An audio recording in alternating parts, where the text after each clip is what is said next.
오늘 기다림 속에서 믿음의 눈뜨다 라고 하는 제목으로 함께 은혜 나누었으면 좋겠습니다. 오늘 주제가 기다림인지라 제가 섬기는 교회에서 여러 목사님들과 함께 이야기를 같이 나눴어요. 기다림이 도대체 어떤 것일까 이렇게 이야기를 나누는데 한 목사님께서 이야기를 하시는 겁니다. 나는 기다림 하면 군대 생각이 가장 먼저 난다는 거예요.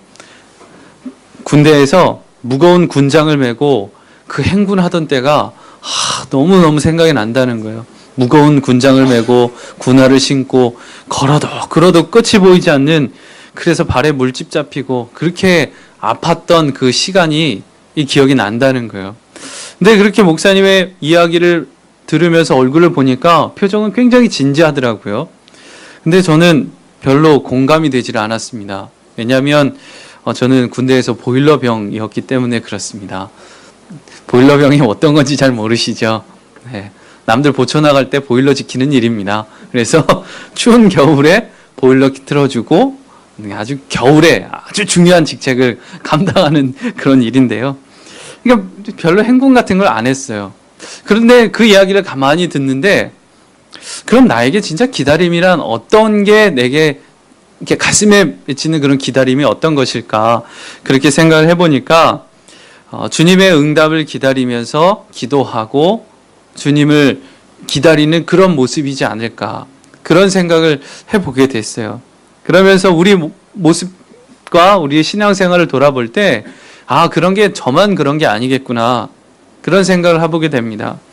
우리 모두가 다 기다림의 시간을 보내고 있는 것임을 깨닫게 됐어요. 오랜 질병 가운데서 아파하시는 분들이 이 질병에서 빨리 나음기를 원하는 마음으로 기도하면서 주님의 치유를 기다립니다. 그리고 또 내 사랑하는 자녀, 아니면 남편이나 아내나 내 가족이 어서 주님께로 돌아왔으면 하는 마음으로 주님께 기도하면서 그 응답을 기다립니다. 그리고 또 주님께서 허락하신 이 믿음의 기업이 잘 되고 흥하게 돼서 주님께 영광 돌리는 기업이 될 수 있도록 계속해서 기도하고 주님의 때를 기다리고 있죠. 그 외에도 각자의 마음에 주시는 기도의 제목들이 있어서 그 기도를 하며 주님 앞에 기다리고 있는 것입니다. 우리에게 이렇게 기다림의 시간을 보낼 때 다 모두가 기다림을 보내고 있는데, 이때 우리의 마음을 힘들게 하고 우리의 마음을 낙심케 하는 게 어떤 것일까? 이런 질문일 것입니다. 대체 얼마나 더 기다려야 할까? 언제까지 이런 삶을 살아야 하고 언제까지 이렇게 기다려야 할까 하는 그 마음의 의심, 낙심, 절망들, 이런 것들이 마음을 무너뜨리게 할 때가 있을 것 같습니다. 이렇게 기다림에 지쳐가는 우리들에게 오늘 성경 말씀에서 들려주는 한 이야기가 있습니다. 평생을 기다림 속에서 보냈던 한 남자의 이야기예요. 그 기다림을 믿음으로 승리했던 사람 갈렙의 이야기를 오늘 같이 나누고자 합니다. 자, 오늘 본 말씀은요, 갈렙이 여호수아에게 찾아와서 하나님께서 허락하신 그 믿음의 기업 헤브론 산지를 이제 내게 달라, 이렇게 요청하는 장면입니다. 자, 오늘 본문 말씀을 보면 14장 12절 말씀에 그날에 여호와께서 말씀하신 이 산지를 지금 내게 주소서, 이렇게 말씀해요. 자, 그날에 뭔가 그 앞에 어떠한 일이 사연이 있었다라고 하는 것을 암시해주는 부분입니다. 자, 어떤 사연이 있었던 것일까? 그 이야기를 나누려면 45년 전의 시간으로 거슬러 올라가야 합니다. 바란 광야, 그 가데스 바니아에서 이스라엘 백성들이 하나님 앞에 반역했던 그 사건의 이야기로 돌아갑니다. 자, 하나님께서 이스라엘 백성들에게 약속의 땅을 허락해 주셨죠. 가나안 땅입니다. 그 가나안 땅을 눈앞에 두고 가데스 바네아라고 하는 그 지역에 도착을 한 거예요. 자, 이제 가나안 땅에 들어가기 직전에 그 땅이 어떤 땅인지를 정탐을 하자, 그렇게 마음을 먹고 각 지파별로 한 명씩을 차출을 합니다. 12명이 모였어요. 그리고 그 12명을 40일 동안 가나안 땅을 두루두루 다니며 살펴보라고 정탐을 보냅니다. 자, 그렇게 정탐을 하러 가는 그 12명 중에 갈렙과 여호수아도 포함되어 있었던 거예요. 자, 이제 모세의 명령에 따라 40일을 다 정탐한 후에 돌아와서 이제 백성들 앞에 보고를 하는 겁니다. 근데 여러분도 다 아시겠지만 12명 중에 10명은 낙심되는 이야기를 해요. 그냥 눈에 보여지는 대로 보고 와서 그대로 보고한 겁니다. 저 땅에는 안악 사람들이 사는데 아주 기골이 장대하고 우리는 그들에 비하면 메뚜기밖에 안 되고 우리는 싸우면 그냥 죽어. 그러니까 가지 말자. 이렇게 현실적인 이야기만 한 거예요. 근데 그때에 하나님의 사람 이 갈렙만이 현실은 그렇다 해도 하나님이 우리에게 약속하신 말씀이니 그 땅을 취하자. 이렇게 이야기를 한 겁니다. 이 이야기 진행되는 모든 과정을 하나님께서도 다 보신 거예요. 하나님께서 그 과정을 다 보시는데 하나님을 의지하지 않고 하나님을 무시하는 이스라엘 백성들의 모습을 하나님은 보시고서 분노하셨습니다. 그래서 그런 이스라엘 백성들을 향해 하나님이 말씀하세요. 너희들 중에 그 어떤 누구도 저 약속의 땅에 못 들어갈 것이다. 그런데 내 종 갈렙만은 이 사람들과 마음이 달랐으니 너와 내 자손이 그 땅을 차지하게 할 것이다. 하나님이 갈렙에게 약속을 하십니다. 자, 이때부터 40년의 광야 생활이 시작이 되는 겁니다. 이스라엘 백성들의 그 여정이 시작이 되는 거예요. 광야입니다. 마실 것도 없고 먹을 것도 없고 척박한 그 땅을 40년을 헤매는 거예요. 말이 40년이지 그 얼마나 긴 세월입니까? 그 시간을 보내는 게 쉽지는 않았을 거예요. 그렇게 힘든 시간을 보낼 때 갈렙은 그 다른 사람은 몰라도 갈렙은 정확하게 알았을 겁니다. 뭐냐면 이렇게 힘들고 어려운 시간을 갖게 된 이유가 우리에게 믿음이 없기 때문에 그런 것이구나. 그것을 알게 된 것이죠. 그리고 그 40년의 시간을 보내면서 끝이 보이지 않는 거예요. 도대체 언제 끝날지 모르는 그 긴 세월인데 그 시간을 보낼 때에 갈렙의 주변에 있었던 사람들, 가족과 친구와 이웃들이 한 명 한 명씩 죽어가는 거예요. 40년의 시간이 지나는 동안. 그런데 갈렙은 아프지도 않아요. 건강하기만 한 겁니다. 여전히 그 힘이 계속 남아있는 거예요. 그러면서 갈렙은 또 느꼈을 거예요. 아, 하나님께서 하신 말씀이 정말 이루어지는구나. 이 땅에 나만 들어가겠다 하셨는데 진짜 이 광야의 시간을 보내면서 사람들은 다 죽는구나. 그것을 갈렙은 느꼈을 거예요. 아, 말씀을 이루시는 하나님이시구나. 그것을 깨닫게 된 거죠. 그러면서 또 갈렙은 또 마음에 기억되는 것이 나에게 주셨던 그 약속의 말씀도 주님이 이루실 것이다 라고 하는 확신을 품게 됩니다. 너는 약속의 땅에 들어갈 것이고 그의 자손이 땅을 차지할 것이다. 이 약속도 주셨던 그 말씀을 갈렙은 기억을 했던 거예요. 그래서 마음이 흔들리고 좌절감이 그 마음을 뒤흔들 때마다 하나님은 말씀을 지키시는 분이고 그 하나님께서 내게 말씀해 주셨으니 나는 약속의 땅에 들어갈 거야. 그것을 늘 믿음으로 붙잡고 지킬 수 있었던 거죠. 자, 이렇게 갈렙에게 40년의 긴 광야 생활이 환경에 무너지고 좌절되는 그런 시간이 아니라 주님의 말씀을 의지하고 믿음을 더 깊이 키워낼 수 있는 성숙의 기다림의 시간이었다라고 하는 것을 우리는 말씀을 묵상하면서 깨닫게 됩니다.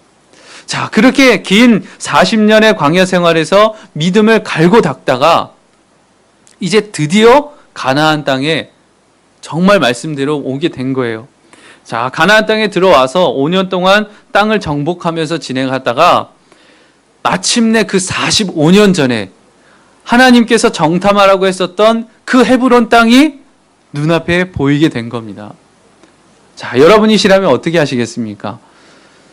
그렇게 저 땅이 분명히 하나님이 주신 건데 저 땅을 취하라고 주신 건데 믿음이 없는 것 때문에 45년을 방황했어요. 그리고 마침내 말씀이 이루어지는 것처럼 눈앞에 헤브론 땅이 보인 겁니다. 여러분 같으면 어떻게 하시겠어요? 아유, 그냥 헤브론 땅 있네? 이러고 그냥 마시겠습니까? 말씀해 보십시오. 갈렙은요, 한 걸음에 여호수아 앞으로 뛰어나갔어요.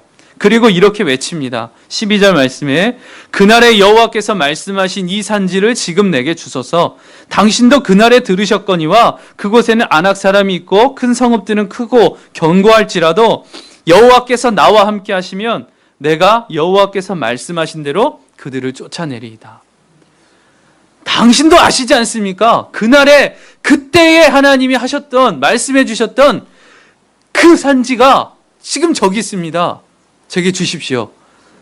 지금 제게 하나님이 함께 하시면 저 땅 당장에 들어가서 저기 살고 있는 아낙 자손들 몰아내고 제가 저 땅을 차지하겠습니다. 이 마음에 맺혀 있었던 그것을 그대로 이야기를 한 거죠. 그러니까 여호수아는 그 갈렙의 이야기를 듣고 축복하면서 헤브론 땅을 기업으로 줍니다. 14절에 헤브론이 그니스 사람 여분네의 아들 갈렙의 기업이 되어 오늘날까지 이르렀으니 이는 그가 이스라엘의 하나님 여호와를 온전히 좇았습니다. 그러니까 이 갈렙의 삶을 보면 긴 45년의 기다림의 시간이 있었다라는 겁니다.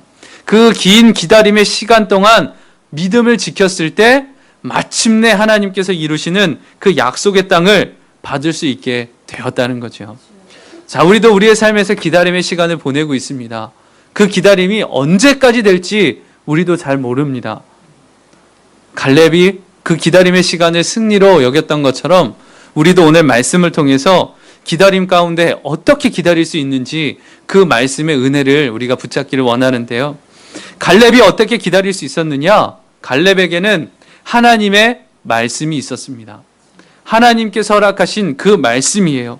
하나님께서 가나안 정탐 당시 여호수아와 갈렙에게 반드시 그 땅에 들어가게 할 것이다 라고 하는 약속을 주셨습니다. 오늘 읽었던 말씀 10절을 보면 이렇게 하나님께서 이야기하세요. 이제 보소서 여호와께서 이 말씀을 모세에게 이르신 때로부터 이스라엘이 광야에서 방황한 이 45년 동안을 여호와께서 말씀하신 대로 나를 생존하게 하셨나이다. 주님 말씀하신 거예요. 이제 보소서. 이제 보소서. 이게 좀 우리가 피부에 와닿지 않는 말이지만 이렇게 하는 말이에요. 보십시오. 드디어 진짜 일어난 겁니다. 마음에 뜨거움이 일어나서 강하게 얘기하고 있는 거예요. 보라니까요. 드디어 이루어졌습니다. 이렇게 기뻐하면서 갈렙이 이야기를 하는 거예요. 광야에서 45년 동안 하나님께서 말씀하신 대로 진짜 저만 살아남았습니다. 말씀이 이루어진 거예요. 그리고 주님이 내게 약속하셨습니다. 저 땅 주신다고. 그러니 이 말씀도 이루어질 겁니다. 그러니 저 땅 줘 주십시오. 이렇게 얘기하고 있는 겁니다. 그 이야기를 듣자 여호수아가 그 땅을 준 거죠. 이 약속의 말씀을 주셨을 때 이것만 주신 게 아니라 헤브론 산지도 주시겠다는 약속의 말씀이 있었던 거예요. 12절에 그날에 여호와께서 말씀하신 이 산지를 지금 내게 주소서. 그 땅 저 주십시오. 이렇게 얘기하는 겁니다. 말씀을 정확하게 붙들은 거죠. 그냥 저 땅이 좋아서 달라는 게 아니라 하나님이 주시겠다고 약속하셨으니까 그 땅을 달라는 거예요. 약속의 말씀을 붙잡았던 겁니다. 근데 이 여호수아가 그 말씀을 듣고 그대로 주는데 여호수아도 그 이야기를 같이 들은 거예요. 한번 생각해 보십시오. 머리가 하얗게 된 백전노장에게 아무도 엄두도 내지 않는 그 땅을 주어서 정복해보라고 할 사람은 없어요. 그렇지 않겠습니까? 더 건강하고 힘세고 더 뛰어난 능력을 가진 사람들이 젊은 사람들이 얼마나 많게요. 근데 85세가 된 그 할아버지에게 나가서 싸우시라고 그거를 주는 사람은 없는 거예요. 근데 여호수아도 알았던 겁니다. 하나님의 말씀이라는 것을. 그래서 축복하면서 그 땅을 내어줬을 때 그 말씀이 이루어지게 된 것입니다. 하나님의 말씀을 붙잡고 설 때에 우리는 기다림의 시간을 흔들리지 않고 보낼 수 있는 것입니다. 제가 섬기고 있는 교회에 한 젊은 지체의 간증을 들었습니다. 이 청년의 아버지는 어렸을 때부터 가정을 잘 돌보는 분이 아니셨어요. 늘 술을 마셨고 술을 마시면 집에 와서 그렇게 때리시는 거예요. 자기 아내, 그러니까 어머니를 때리고 자기를 때리는 거예요. 어렸을 때는 그런 아버지가 무서워서 피하기만 했는데 이제는 이 청년이 몸도 커지고 힘도 세지니까 두려움이었던 것이 이제는 증오와 분노로 바뀌어가는 거예요. 점점점 자기의 삶을 살아가는데 이 가슴 속에 큰 불덩어리를 품고 있으니 그 삶이 어디 온전하겠습니까? 바닥으로 계속 떨어지는 거죠. 사람과의 관계가 원만하지도 않고 힘들어지는 거예요. 삶의 소망도 잃어버리는 거예요. 공부를 하는 것도 자기가 공부를 열심히 해서 자기의 삶을 어떻게 해보겠다라는 소망 때문에 공부하는 게 아니에요. 단순히 저 아버지로부터 멀어졌으면 좋겠다 하는 것 때문에 공부해서 대학 가서 독립하겠다, 이런 생각만 가지고 살아왔던 거예요. 이제 고등학교를 졸업하고 입시를 치러서 이제 대학에 들어갈 때 대학을 합격했습니다. 근데 다행인 것이 어머니가 그런 아들을 위해서 대학 등록금을 조금씩 모아 이제 돈을 마련해 두었어요. 이제 때가 돼서 등록금을 납부만 하면 되는 그때가 됐는데 이상하게 아버지가 집에 들어오지 않는 겁니다. 며칠이 지나도 아버지가 오시지 않는 거예요. 일주일이 지났을 때 어머니께서 이 청년을 불렀어요. 그리고서 이야기를 합니다. 아무래도 아버지가 네 대학 등록금 가지고 집을 나가신 것 같다. 그 모은 돈 가지고 술집에서 다 쓰시는 것 같은데 아무래도 너 대학 등록하는 거 좀 미뤄야 될지도 모르겠다. 그러니 너 마음 단단히 먹고 있어라. 이렇게 엄마가 이제 아들에게 이야기를 한 거예요. 아들은 설마 했죠. 설마 아버지가 아무리 그랬어도 이 돈을 가지고 그랬을까? 설마 했는데 그게 사실이 된 겁니다. 이 아들의 마음이 이제는 완전히 무너진 거예요. 이건 정말 해도 너무하는 거 아니냐. 증오와 원망이 이제는 삶의 모든 소망을 다 무너뜨리게 밑바닥으로 뚝 떨어지게 된 거예요. 이때 이 청년이 이야기할 때 그때 당시에 자기의 마음이 이랬다고 합니다. 나는 저 먼지보다도 못한 사람 같다. 아무짝에도 쓸모없고 그 누구도 나를 챙겨주고 사랑해주는 사람이 아무도 없는구나. 그렇게 마음이 다 무너져서 완전 비참한 가운데 떨어지게 됐다는 거예요. 그러면서 생각하지 말아야 할 생각도 품게 된 거죠. 고통 없이 죽을 수만 있으면 좋겠다. 그래서 인생의 끝자락에 가서 이제는 포기하고 싶은 마음이 든 거예요. 근데 그때의 순간 하나님께 묻고 싶은 생각이 들었대요. 그래서 하나님께 이렇게 물어봤대요. 하나님은 저 사랑하십니까? 하나님 저 사랑하십니까? 그렇게 물어봤대요. 그 누구도 날 사랑하지 않는 것 같은데, 나도 나를 사랑할 수 없는 것 같은데 하나님은 저 사랑하십니까? 너무너무 서럽고 마음이 무너지고 아파서 펑펑 울면서 하나님 앞에 그렇게 기도를 하고 있었대요. 그런데 그때 그 순간 그 청년의 마음에 하나님께서 이렇게 말씀을 주셨답니다. 내가 너를 사랑한다. 내가 너를 사랑한다. 그런 말씀이 이 청년의 마음 안에 들어오게 되니까 이 청년의 마음이 확 풀어지는 거예요.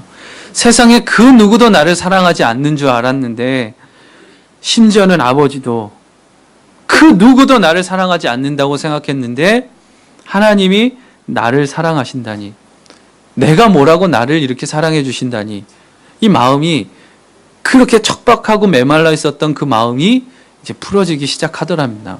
그래서 사랑하게 되고 절망해서 소망을 품게 되고 예전에도 함께 하셨고 지금도 같이 계시고 앞으로도 함께 하실 그 하나님의 사랑을 이 청년이 마음으로 깨닫게 된 거예요.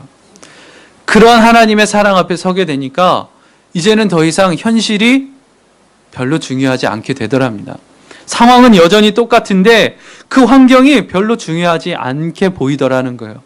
그리고 사랑할 수 없을 것 같았던 가장 미웠던 그 아버지를 사랑할 수 있는 마음이 자기 안에 생기게 되더라는 거예요.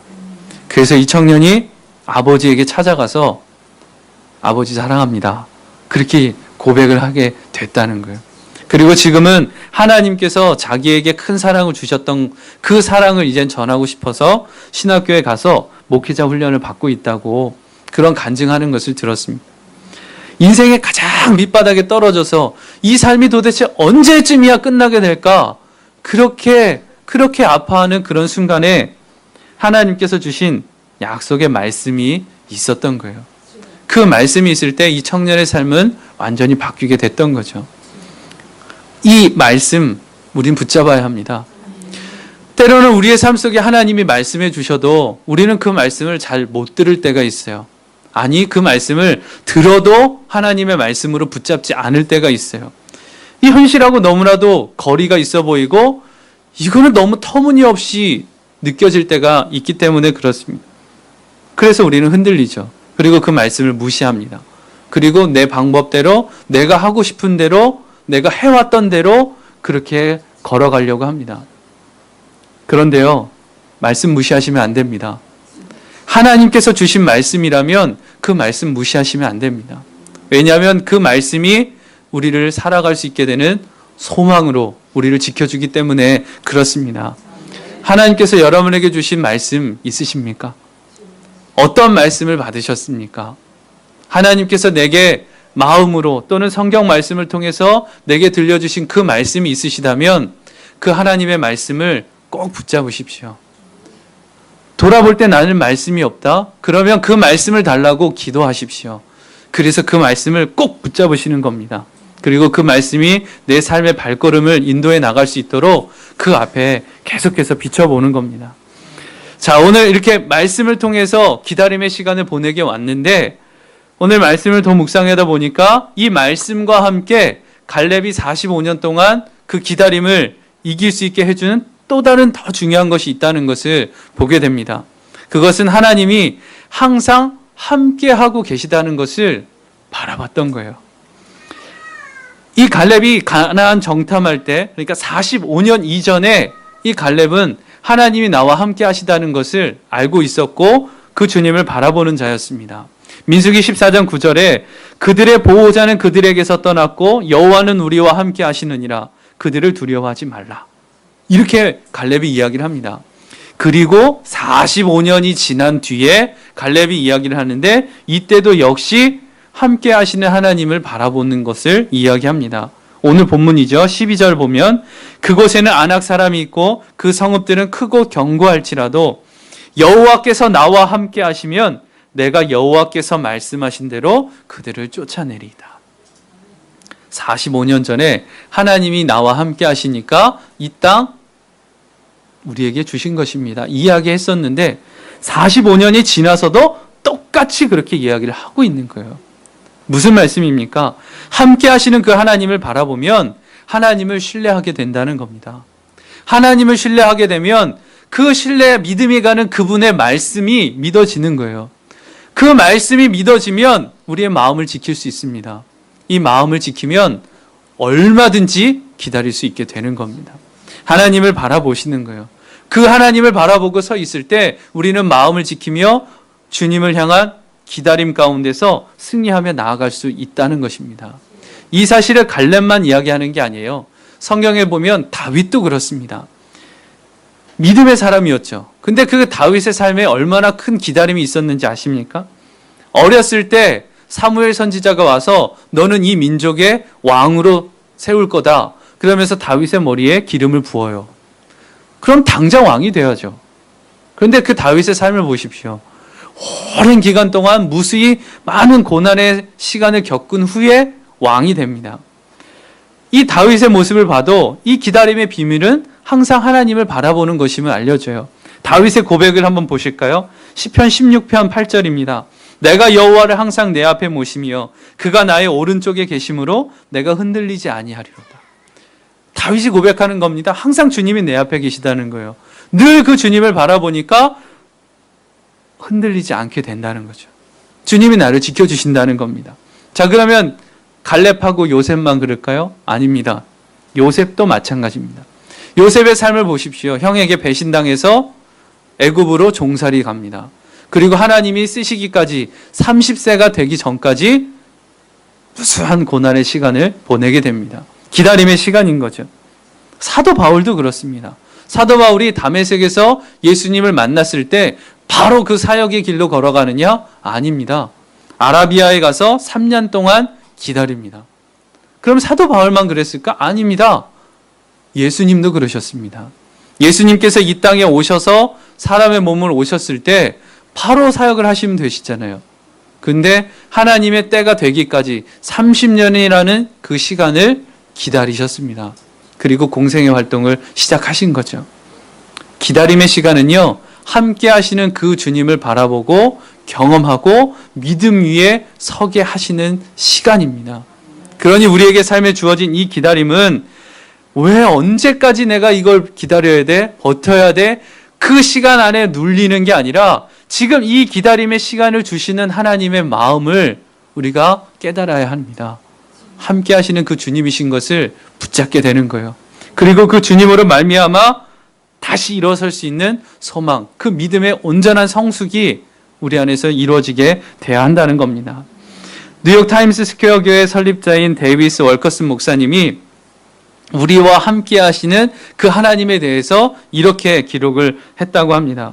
근데 이 당신의 그 컴퓨터 블로그에 글을 올릴 때 그때가 언제냐면 이 목사님이 교통사고로 이 세상을 떠나게 되시는 그날에 이런 글이 올라왔다는 거예요. 제가 한번 그대로 읽어드리겠습니다. 죽음의 어두운 골짜기를 지나고 있는 모든 사람들이여 내 말을 들으시오. 어둡고 두려운 며칠 밤 눈물이 지속될 것입니다. 그러나 그 어둠 속에서 속삭이시는 아버지의 음성을 곧 듣게 될 것입니다. 내가 너와 함께 있다. 네가 왜 어두운 밤을 지나고 있는지 지금은 말해줄 수 없지만 장차 언젠가 밝히 알게 될 것이다. 그것이 모두 내 계획의 일부였다는 것을, 우연한 사고가 아니라는 것을, 너의 실패가 아니었다는 것을 밝히 알게 될 것이다. 고통의 시기에 꼭 안아줄 터이니 흔들리지 마라.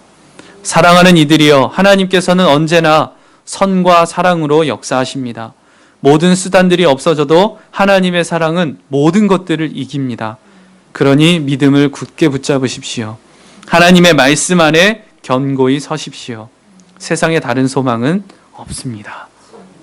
그 목사님이 이 세상을 떠나면서 유언과 같이 남겼던 말씀이라는 거예요.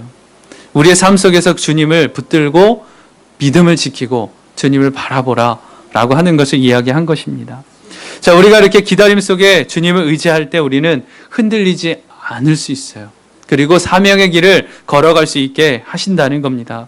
미국에서 있었던 일입니다. 미국 동부에서 매우 부흥하는 교회를 섬기고 있는 존 비비어 목사님의 친구 목사님의 이야기랍니다. 그 목사님이 섬기는 교회가 부흥하게 돼서 이제 교회를 잘 건축을 하고 예배를 드리게 됐다는 겁니다. 자, 이렇게 교회를 잘 건축을 하고 예배를 드리는데 한 기품이 있고 이렇게 근사해 보이는 한 백발의 신사가 이 예배당의 가장 앞자리에 와서 늘 그 자리를 지키면서 예배를 드리는 거예요. 근데 예배를 참석할 때마다 이 신사는 눈물을 계속 흘리는 거예요. 근데 그 눈물을 보면 예배를 드리면서 받은 은혜 때문에 흘리는 눈물인지 아닌지를 알 수 있는데 예배에서 받는 눈물은 아니라는 거예요. 도대체 무슨 사연이 있길래 이 신사는 계속 와서 눈물을 흘리면서 예배를 드리는 건가? 이게 궁금한 마음이 들더래요. 그래서 이 신사분과 이야기를 나누는데 자기의 이야기를 하더랍니다. 하나님께서 자기에게 말씀을 해주셨다는 거예요. 1981년에, 그러니까 이 목사님과 이야기하기 훨씬 이전에 하나님께서 이 신사분에게 말씀을 해주셨다는 거예요. 지금 이 도시에 교회를 개척하라 라고 하는 마음이었대요. 그리고 그 마음을 받은 지 며칠 후에 하나님께서 꿈속에 교회의 모습을 보여주셨는데 너무너무 생생한 거예요. 잠에서 깼는데도 마치 그 건물을 눈에 보고 있는 것처럼 생생하게 기억이 남더래요. 그래서 건축하는 전문가를 불러서 그 건물 조감도를 그리게 했답니다. 근데 하나님께서 건축하라는 마음도 주셨고 건물의 모습도 주셨고 이제 교회를 개척하려고 시작을 하려고 하는데 이 신사분의 마음에 부담이 밀려오더랍니다. 이걸 내가 감당할 수 있을까? 이걸 정말 내가 해야 되는 건가? 그런 마음의 부담 때문에 하지 않고 그것을 포기한 채 사업가가 되어서 자기의 인생길로 걸어갔다는 거예요. 그러면서 그 말을 마치고서 이제 주머니에서 종이 한 장을 이렇게 꺼내서 꼬깃꼬깃 접혀 있는 그 종이를 펴서 이 목사님에게 주셨는데 이 목사님이 그 종이를 보자마자 깜짝 놀랐다는 거예요. 지금 교회 모습과 똑같다는 겁니다. 비슷한 게 아니라 똑같다는 거예요. 야, 그 과정을 보면서 이 목사님이 스스로 마음 안에서 생각하기를 이 노신사가 흘렸던 이 눈물은 하나님을 신뢰하지 못했던 그 후회의 눈물이구나 라고 하는 것을 깨닫게 됐다는 거예요. 하나님께서는 작정하신 일은 이루십니다. 내가 아니어도 다른 사람을 통해 이루세요. 그럼 나는 왜 그 일로 우리를 부르시느냐? 그 영광의 자리로 함께 가자고 주님이 부르시는 거죠. 그러니까 우리에게 중요한 것은 이 일이 내게 부담스러운가, 힘든가, 내가 할 수 있는가, 그게 아니에요. 하나님께서 지금 내게 주신 약속이 맞나? 그리고 하나님께서 이 길로 가라고 하는 그 순종의 길이냐? 그것을 더 중요하게 봐야 한다는 것입니다. 우리의 인생의 길에서 이거 언제까지 해야 돼? 이거 언제까지 내가 기다려야 돼? 그 상황을 보는 게 아니라 지금 내 삶 속에서 하나님이 주신 약속이 있는가? 그리고 하나님께서 이 발걸음 가운데 인도하심이 있음을 그것을 내가 믿고 순종하며 걸어가고 있는가? 그것을 보는 눈이 열려야 한다는 것입니다. 그렇게 우리가 믿음의 속에서 주님을 바라보고 그 말씀을 붙잡고 있을 때 우리 안에 역사하시는 그 주님을 경험하게 되고 기다림 속에서 오히려 주님을 향한 믿음이 더 깊어지고 주님을 더 가까이 경험할 수 있게 된다는 것입니다. 우리가 바로 이것을 우리는 매주마다 예행 연습하고 있습니다. 한 주간의 기다림의 시간을 보내고 주님을 만나게 되는 그런 연습을 우리는 매주 하고 있어요. 그게 도대체 어떤 것이냐? 지금 이 자리에 와 계신 겁니다. 지금 이 자리에서 예배하고 계시는 게 그 기다림 속에서 주님을 만나게 되고 주님과 함께 있음을 보여주시는 예행 연습이라는 거예요. 자, 어제 토요일이었죠. 토요일이 어떠한 영적인 의미가 있는지 다 잘 아실 거예요. 예수님께서 십자가에 달리신 요일이 금요일입니다. 그리고 토요일은 무덤 속에 계셨던 날이에요. 그 하나님 보좌를 내려두시고 이 땅에 왕으로 임하신 예수님이 십자가에서 죽으셨어요. 그것도 무기력하게. 그리고 무덤 속에 들어가셨어요. 세상은 그런 예수님을 보고 끝났다라고 얘기합니다. 절망이라고 얘기하죠. 그런데 그 다음 날인 주일은 그 사망의 권세를 이기고 무덤에서 부활하신 날입니다. 그래서 우리는 그 부활의 기쁨을 예배하고 지금 이 자리에 와 계신 것이죠. 그러니 우리가 6일 동안의 시간을 보내는 것은 정말 주님께서 언제 부활하실지, 주님의 뜻이 언제 이루어질지를 그것을 기억하며 6일의 시간을 보내온 거예요. 그리고 지금 이 자리에 계신 건 마침내 주님이 이루셨습니다. 그 부활의 영광과 기쁨으로 예배하는 거죠. 그러니까 우리가 한 주 보내시는 것은 그냥 일주일에 한 번 교회 와서 예배하고 주님 앞에 마음 올려드리는 이런 의미가 아닌 겁니다. 우리의 인생의 삶의 큰 기다림 속에서도 주님은 마침내 내 안에 역사하실 것이고 주님의 때에 이루실 것이다 라고 하는 것을 우리가 잊지 말라고 우리에게 알려주시는 거예요. 지금 여러분의 삶에서 주님이 계속해서 역사하고 계시는 것을 믿음으로 붙잡고 바라보게 되길 간절히 원합니다. 이제 말씀을 마무리하면서 우리를 사랑해 주시고 함께 해 주시는 그 하나님은요, 우리의 아버지시고 어제나 오늘이나 내일이나 한결같으신 그 아버지십니다. 근데 그 아버지께서 여러분의 삶에 그리고 저의 삶에 그 주님의 뜻, 계획하신 목적을 이루실 것입니다. 그것을 다 믿으시죠. 그것을 믿으신다면 그 열매를 맺기 위해 지금도 이루어가고 계시는 그 과정, 내 삶에 지금도 일하고 계시는 그 순간에서도 신뢰하는 것을 놓지 마시기 바랍니다. 결과를 신뢰하신다면 과정도 신뢰하는 것입니다. 주님이 이루실 것을 믿는다면 지금도 일하고 계시다는 것을 믿는 거예요. 어떻게 달라 보일지 몰라도 내가 생각하는 것과 다르게 여겨질지 몰라도 지금도 주님은 일하고 계십니다. 여러분의 삶에서 주님이 이루어가시는 그 놀라운 역사가 마침내 다 쓰여져서 주님의 때에 주님이 맺으신 열매로 축복 가운데 걸어가게 되시길 축원합니다. 우리 말씀 위해서 잠깐 기도하겠습니다. 사랑의 하나님, 좋으신 주님 감사합니다. 오늘 우리에게 이 말씀을 주신 주님, 이 약속의 말씀을 붙들고 우리의 삶에 허락하신 그 기다림의 시간, 그 순간을 늘 기억하며 그 길 걸어갈 수 있게 하여 주옵소서.